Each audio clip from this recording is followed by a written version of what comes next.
Der lød et skrig inde for skoven. Betjenten skyndte sig derind. Betjenten ser en person myrde en pige. Hun løber over mod pigen. Hun lever stadig. Betjenten tager hende op i sine arme. Det sidste pigen siger var, Det var hende. og så dør hun. På politistationen tager betjenten en DNA-prøve af pigen. Det viser sig, at hun hedder Katja. I Katjas hus finder man billeder, der ligner morderen. Dam, dam, dam, dam! Betjenten tager tilbage til skoven for at finde beviser. Betjenten ser morderen løbe væk fra skoven. Hun løber ned til havnen. Betjenten løber efter. Hun hopper ned i havnen. Betjenten tror, hun er død. Betjenten hopper i sin politibil og kører hen ad gaden. Henne på en fodboldbane ser hun morderen myrde en lille dreng med kniv. Betjenten råber, smid kniven eller jeg skyder dig. Morderen stikker kniven i drengen og løber væk. Drengen er død.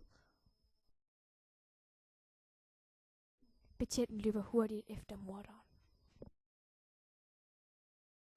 Betjenten fanger hende og trækker sin pistol og skyder hende. Boom, bam, baby!